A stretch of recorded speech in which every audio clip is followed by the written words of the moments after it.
Chinese Coast Guard missile number 21559. This is MMOB 3002. BRP Dato Sambay, Bureau of Fisheries and Aquatic Resources, at the Philippine Vessel of the Philippines. Isang seryosong insidente na naman ang muling naitala sa West Philippine Sea, isang lugar na paulit-ulit ng pinangyayarihan ng tensyon sa pagitan ng Pilipinas at China. Nitong nakaraang Mayo 21, habang isinasagawa ng Bureau of Fisheries and Aquatic Resources BFAR ang isang lehitimong marine scientific research malapit sa Sandy Cay sa paligid ng Pag-asa Island, isang barko ng China Coast Guard ang gumamit ng water cannon laban sa isa sa ating mga research vessel at sinadyang banggain ito. Ang barkong BRP Dato Sanday ng BFAR na may layuning magsagawa ng pang-agham na pagsusuri sa mga sandbar sa naturang lugar ay hindi lang isang beses kundi 2 ulit na pinasabugan ng tubig mula sa high-pressure water cannon ng China Coast Guard.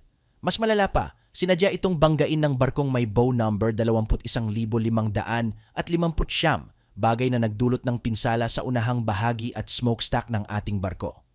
Ayon sa ulat ng mga sakay ng BRP Dato Sanday, kinailangan nilang kumilos agad upang mapanatili ang kaligtasan ng kanilang crew. Sa kabila ng peligro, hindi sila umatras sa kanilang misyon.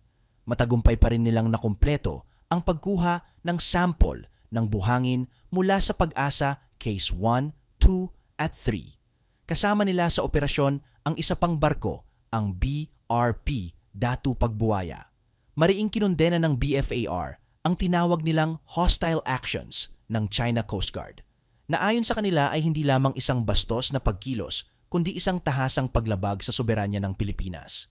Giit ng BFAR, ang naturang scientific research ay isinagawa sa loob ng ating exclusive economic zone, kung saan may buong karapatan ng Pilipinas na magsagawa ng ganitong uri ng aktibidad. A dual-vessel scientific mission of the BFAR was marred yesterday by a Chinese Coast Guard patrol ship that used rough housing tactics yet again in the Sandy Cay area of the West Philippine Sea.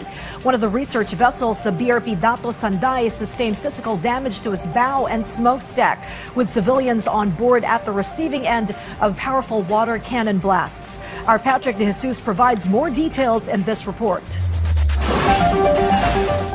A Bureau of Fisheries and Aquatic Resources or BFAR scientific research vessel was sideswiped and blasted with water cannons by the China Coast Guard or CCG. The incident happened yesterday at past 9 in the morning during a marine scientific research mission in the vicinity of Sandy Cay or Pag-asa K2 in the West Philippine Sea, carried out by the Filipino scientific team aboard BRP Dato Sanday and BRP Dato Pagbuwaya. Chinese Coast Guard missile number 21559. This is MMOB 3002. BRP Dato Sambay, Bureau of Fisheries and Aquatic Resources, at the Philippine Vessel of the Philippines. The China Coast Guard's aggressive action resulted to damages to BRP Dato Sanday, particularly in the port bow and smokestack. The BFAR condemned the latest Chinese harassment, which marks the first time water cannons have been used against their research vessels in the area of Pag-asa case. Despite this, the Philippine scientific team completed their mission in Pag-asa Case 1, 2, and 3. The objective of the deployment of the Bureau of Fisheries and Aquatic Resources is to support our marine scientific research within the territorial sea of Pag-asa Island. The incident happened amid the 3-day dialogue on ASEAN maritime security being held here in Manila. National Security Advisor Secretary Eduardo Año appealed for a consensus among ASEAN member nations in resolving maritime disputes in the whole South China Sea in accordance with the 2002 Declaration on the Conduct of Parties and the 1982 United Nations Convention on the Law of the Sea or UNCLOS.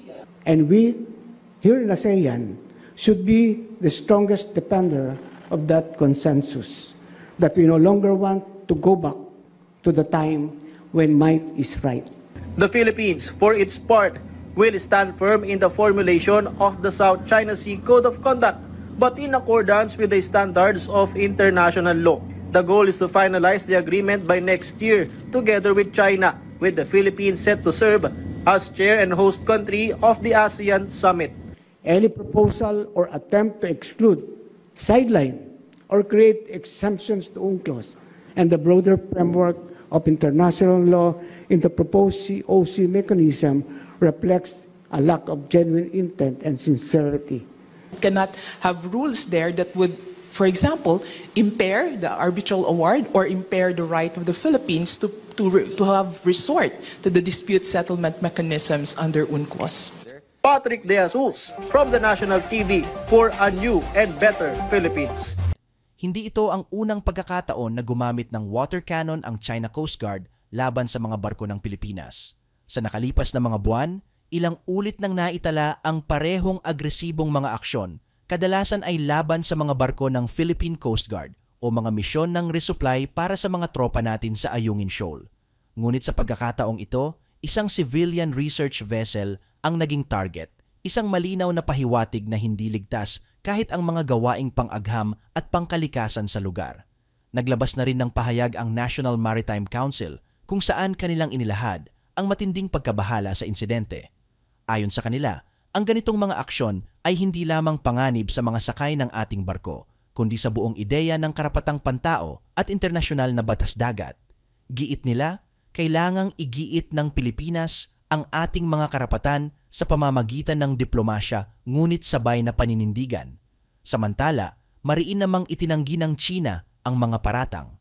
Ayon sa kanilang pahayag, ang mga barko ng Pilipinas ay umano'y ilegal na pumasok sa teritoryo ng China kahit pamalinaw sa pandaigdigang batas at sa desisyon ng Permanent Court of Arbitration noong taong 2016 na ang lugar ay bahagi ng Exclusive Economic Zone ng Pilipinas.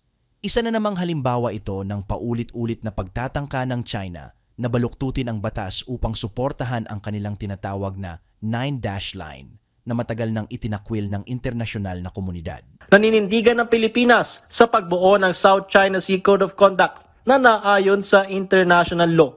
Layon ng kasunduang ito na mapagtibay sa susunod na taon kasama ang China, kung saan ang Pilipinas ang magsisilbing chairman at host country ng ASEAN Summit. Any proposal or attempt to exclude, sideline, or create exemptions to UNCLOS and the broader framework of international law in the proposed COC mechanism reflects a lack of genuine intent and sincerity. Cannot have rules there that would, for example, impair the arbitral award or impair the right of the Philippines to have resort to the dispute settlement mechanisms under UNCLOS. Sa kabila ng mga pananakot at paglabag, nananatiling matatag ang paninindigan ng Pilipinas na hindi tayo dapat umatras sa ating mga lehitimong karapatan sa West Philippine Sea. Nanawagan ng iba't ibang grupo mula sa mga mangingisda, mga eksperto sa batas dagat at mga ordinaryong mamamayan na panahon na para palakasin pa ang ating presensya sa lugar at tiyaking protektado ang ating mga kababayan, ang ating likas yaman at ang ating soberanya.